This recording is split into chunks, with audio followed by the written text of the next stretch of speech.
Imagina você receber a notícia de que nunca mais vai andar na vida, que acabou. São mais de 250 mil brasileiros vivendo com lesão na medula. Gente que ouviu da medicina que não tinha mais jeito. Aí vem uma mulher brasileira, bióloga da UFRJ, a doutora Tatiana Sampaio, 25 anos pesquisando. Enquanto o mundo todo dizia que era impossível, ela continuou e criou a polilaminina, uma proteína que regenera a medula espinhal, que funciona como uma ponte para os neurônios se reconectarem. Paraplégicos e tetraplégicos estão voltando a andar com ciência brasileira. E você viu o formato dessa proteína? Uma cruz. O Bruno Drummond tinha 31 anos quando sofreu um acidente de carro e ficou tetraplégico. Recebeu polilaminina. Hoje ele anda, trabalha, faz trilha com os amigos. Isso não é ficção. Isso é o Brasil que dá certo. E esse Brasil precisa de um governo que invista pesado em ciência, tecnologia e pesquisa de verdade. Nós temos que fazer isso. Criar condições para que cientistas como a doutora Tatiana não precisem ir embora do Brasil para trabalharem e serem reconhecidas. O lugar dela é aqui. O talento é nosso. Doutora Tatiana e sua equipe, muito obrigado. O Brasil deve essa a vocês. E pode ter certeza, a ciência brasileira vai ser prioridade.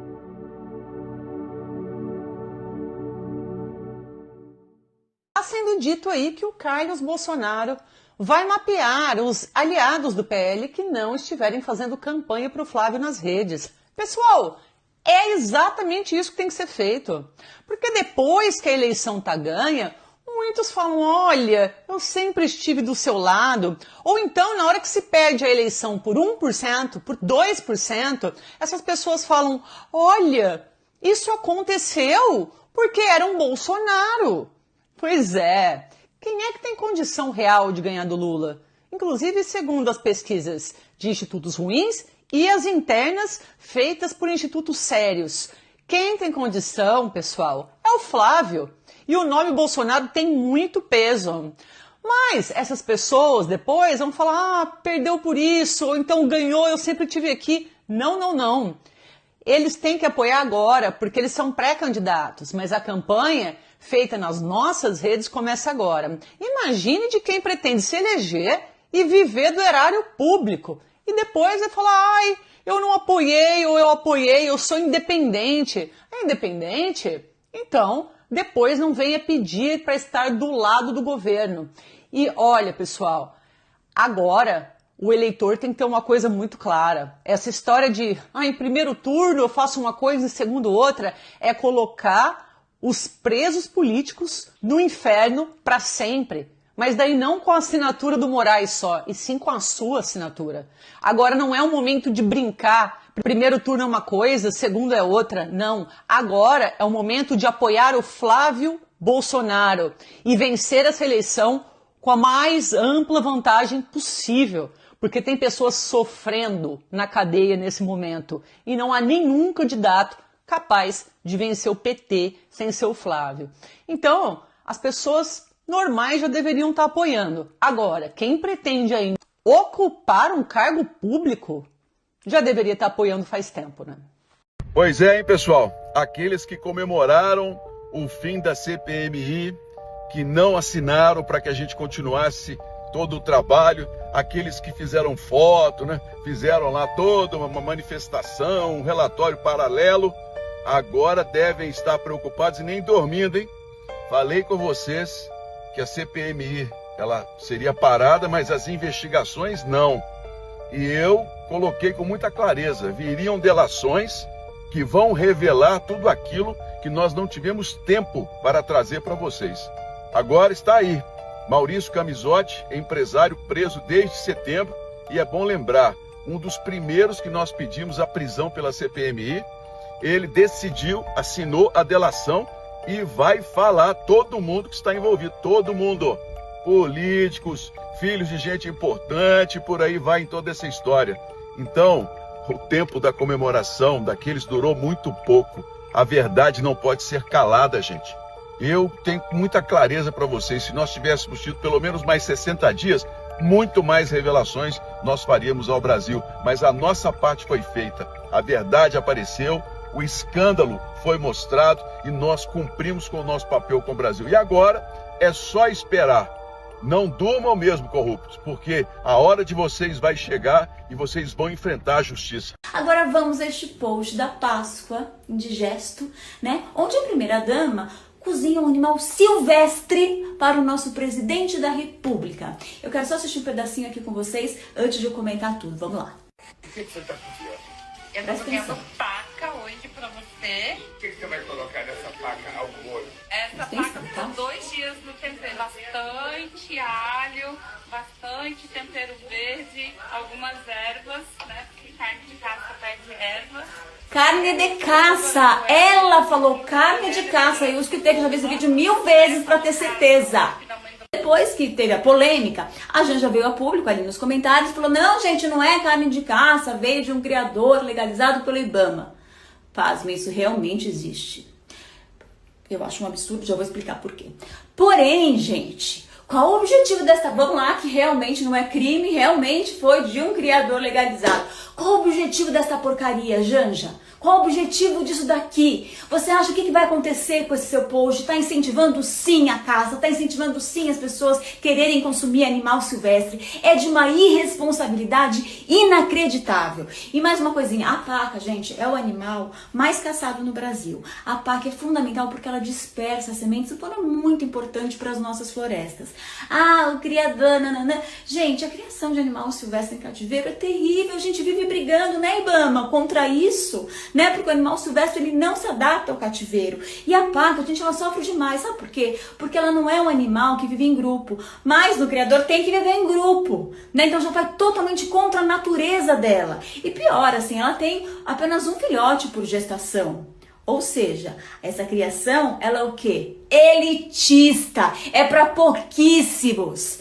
Gente, foi uma vergonha uma palhaçada dessa. Você acha que eu ia comentar, gente, que eu tava lá hoje dentro de um buraco, ontem fiz 1000 reuniões porque eu quero charrete elétrica para cidades, eu aqui lutando pela causa animal e a primeira-dama que diz que é da causa animal, cozinhando um animal silvestre, incentivando a caça, incentivando sim o crime ambiental. Olha, lamentável. IBAMA, eu quero ver o certificado, tá? Tô de olho, eu quero ver. Gente, aqui não passo pano pra ninguém, viu? Eu só tenho um compromisso com os animais.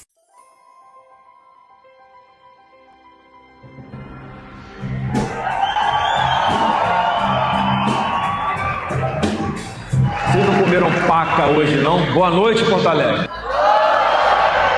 Nós temos um governo que ele gasta loucamente como se não houvesse amanhã. E para gastar mais, ele aumenta a carga tributária, ele mete imposto no bolso do contribuinte. Mais uma vez, o Lula, gente, é o filho do Gepeto, é um cara que não dá mais para alguém acreditar no que esse cara fala. A gente tem que criar um ambiente no Brasil atrativo para que existam os investimentos para geração de empregos. É assim que a gente vai tirar a dívida dessas pessoas, gerando empregos de qualidade, que paguem melhor. Eu acho que a solução do Brasil é exatamente o brasileiro. Um povo criativo, um povo acolhedor, um povo que é guerreiro. Eu conheço, eu sei qual é o caminho que o Brasil precisa, eu sei o que nós temos que fazer, eu conheço o jogo do poder em Brasília para mostrar que o Brasil tem uma alternativa, tem um caminho da prosperidade. Eu sei da responsabilidade que eu estou carregando, não era para eu estar aqui, era para o presidente Bolsonaro estar aqui falando com vocês nesse momento, mas a missão que me foi dada foi essa. Eu acredito de verdade que esse é um projeto de Deus, não só na minha vida, mas no nosso Brasil. Vocês podem ter certeza, é o fim do ciclo do PT aqui no Brasil. A partir do ano que vem, nós vamos resgatar o nosso país. Obrigado pelo carinho, gente. Meu Deus, uma boa noite.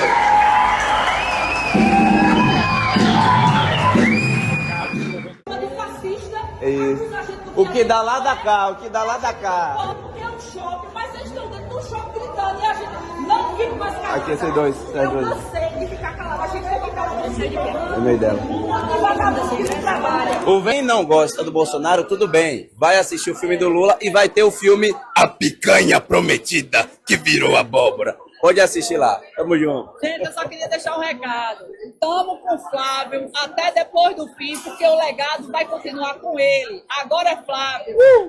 Obrigado, capitão! Agora é Flávio! O legado continua!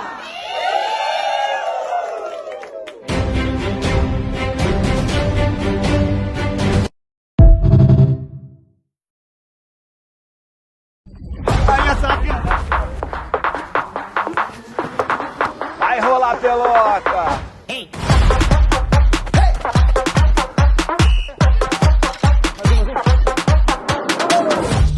O jogador tem que ser disciplinado, liderança, claro, habilidade. Vambora. Vai partir, vai que é sua, Tafarel! Partiu, bateu, acabou! Acabou! Manda ali que é sucesso, a vitória!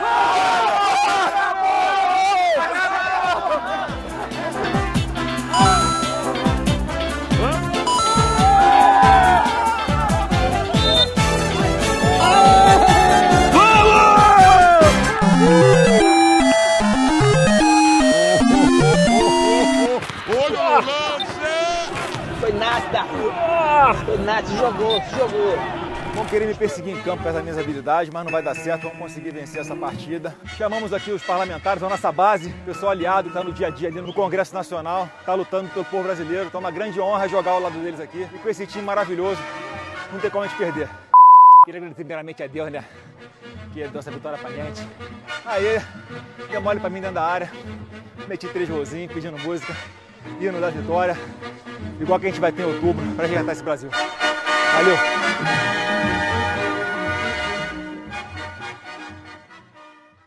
O Lula quer vender mais um desenrola para você. Mas quem que enrolou o Brasil? Sob Lula, Brasil registra a maior carga tributária da história em 2025. O governo Lula está tentando curar uma infecção generalizada com band-aid. Está tentando apagar um incêndio com um copo d'água. E por quê? Porque o problema é gigante e a solução é minúscula. Hoje, milhões de brasileiros estão endividados. A dívida de quem está com o nome sujo passa de 500 bilhões de reais. E você sabe quanto que o governo colocou para resolver isso? 4,5 bilhões. É simples. Primeiro, deixam a vida cara, o crédito caro, o povo endividado. Depois, em um ano eleitoral, aparece a solução mágica: usar o seu FGTS para pagar a dívida. Ou seja, criam um problema e usam o seu dinheiro para tentar resolver. O brasileiro não precisa de maquiagem, precisa de solução de verdade. Menos juros, menos impostos e mais dinheiro no seu bolso. Porque enquanto o problema é gigante, o governo insiste em oferecer algo pequeno. E no fim, quem paga essa conta é você. Você sabe a diferença entre um homem sério e um picareta?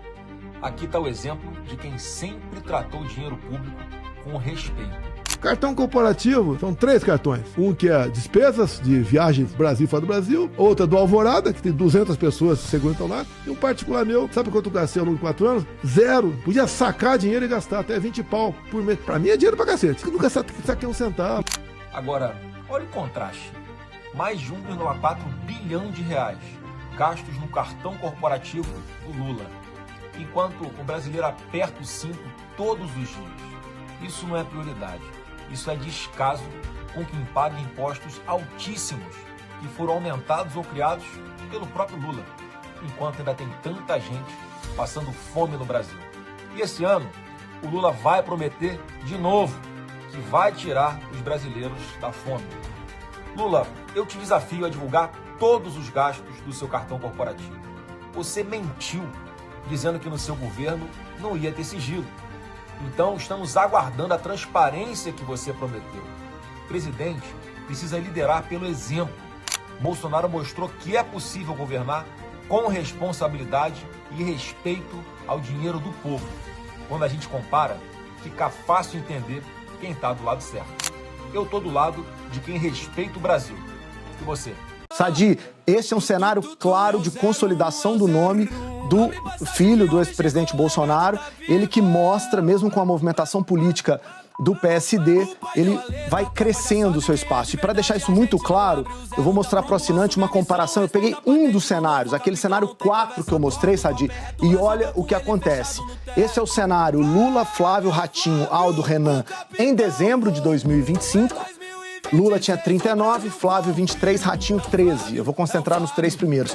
Em janeiro, Lula oscila para 37, Flávio vai para 28 e Ratinho para 11. Olha o que aconteceu agora em fevereiro, a pesquisa que a gente acaba de publicar. Lula continua com 37, Flávio 31 pontos e Ratinho Júnior 7.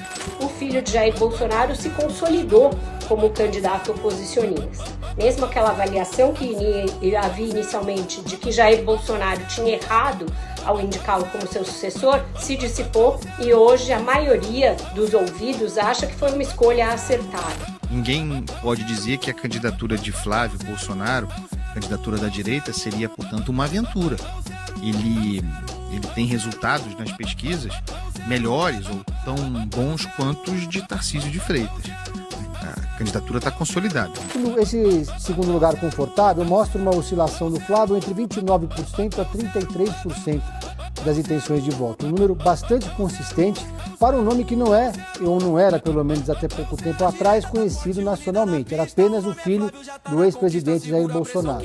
Isso, é claro, consolida a candidatura do Flávio, diminui a expectativa em relação a uma candidatura do centro ou do PSD, que colocou 3 presidenciáveis dentro do mesmo partido. E também é importante observar o número da pesquisa espontânea, que mostra o tamanho da transferência do Flávio e como ele já cumpriu uma etapa crucial de qualquer candidato, que é ser conhecido.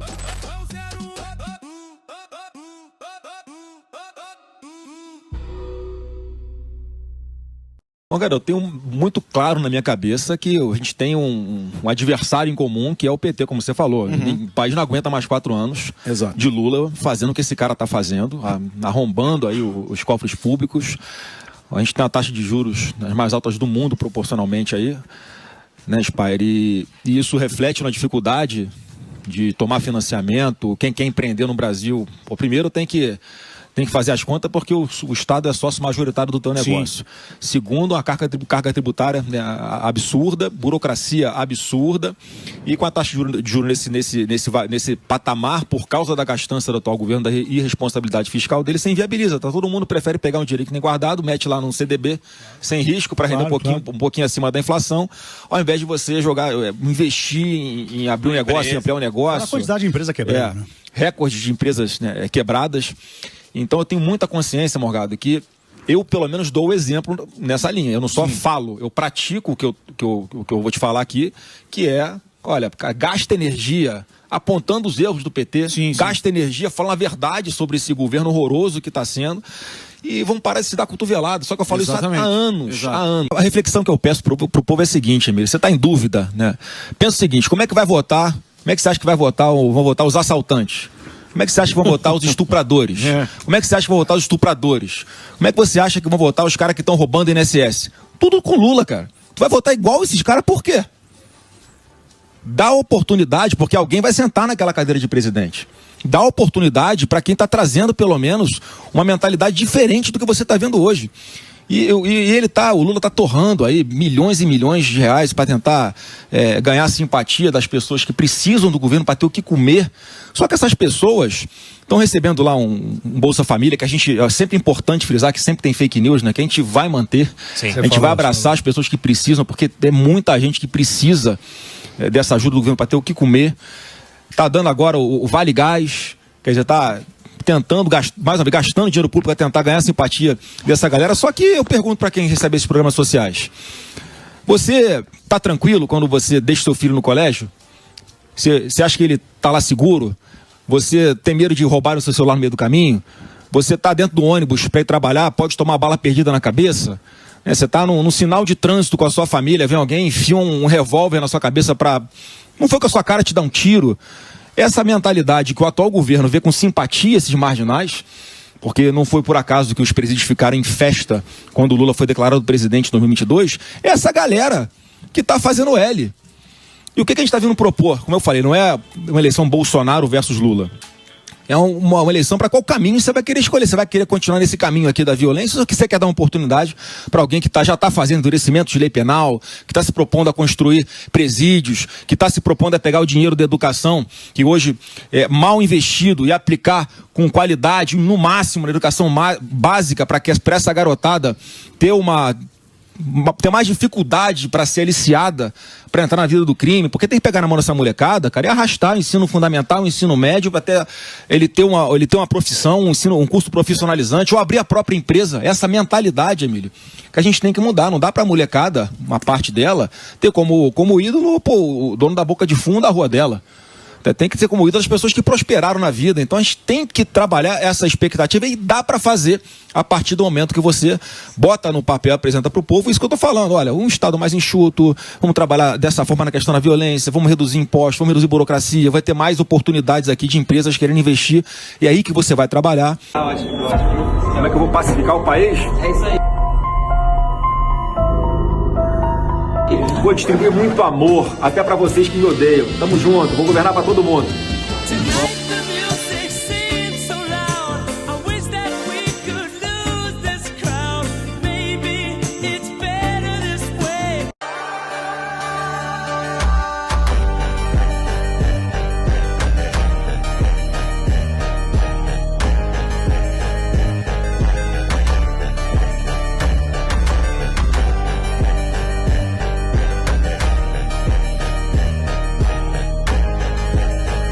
Quando a gente vê a Marquês de Sapucaí no Rio e o Sambódromo do Anhembi em São Paulo, quando a gente vê o Galo da Madrugada e os blocos nas ruas da Bahia, de Minas Gerais e tantos outros lugares tomadas de gente, o que a gente está vendo, sem dúvida, é uma das festas mais populares do planeta. Mas também a gente está testemunhando o trabalho duro de milhares de pessoas. Costureiras, artesãos, músicos, coreógrafos, ferreiros, pintores, carnavalescos, produtores culturais, comerciantes, profissionais do turismo, policiais, enfim, carnaval não é só a festa, é muito trabalho também. É um exemplo de como o Brasil pode ser criativo e fazer muito, mesmo com pouco. Parabéns a todos que se dedicaram o ano inteiro para que essa festa pudesse acontecer. É essa força e essa criatividade que vai nos ajudar a romper as amarras que hoje impedem o Brasil de crescer. Eu passei esse carnaval com a minha família, trabalhando e refletindo muito, pedindo a Deus sabedoria, força, saúde e proteção para minha família. Mas carnaval também é sobre isso. Tem espaço para todo mundo. Agora começa a quaresma. É o momento de lembrar a passagem de Jesus pelo deserto. É um tempo de provação, de fortalecimento espiritual, de renovação do nosso compromisso com aquilo que realmente importa na vida de cada um. É hora de nos unirmos para resgatar a nossa nação, devolver esperança ao povo e recolocar o Brasil no caminho da prosperidade. Vamos com tudo, que o nosso país tem jeito sim. Que Deus abençoe o Brasil e nos dê sabedoria e disposição para fazer o que precisa ser feito para o bem de todos os brasileiros. Ministério Público arquiva pedido para investigação de conduta de Bolsonaro na pandemia. Arquivado. Ministério Público arquiva mais uma investigação contra Bolsonaro por genocídio na pandemia e corrupção. Arquivado. Moraes arquiva investigação contra Bolsonaro sobre cartão de vacina. Arquivado. STF arquiva inquéritos contra Bolsonaro por atuação na pandemia de Covid-19. Arquivado. PGR arquiva representação de ex-procuradores contra Bolsonaro sobre Covid. Arquivado. A verdade prevalece. A cada dia fica mais evidente. Era perseguição política.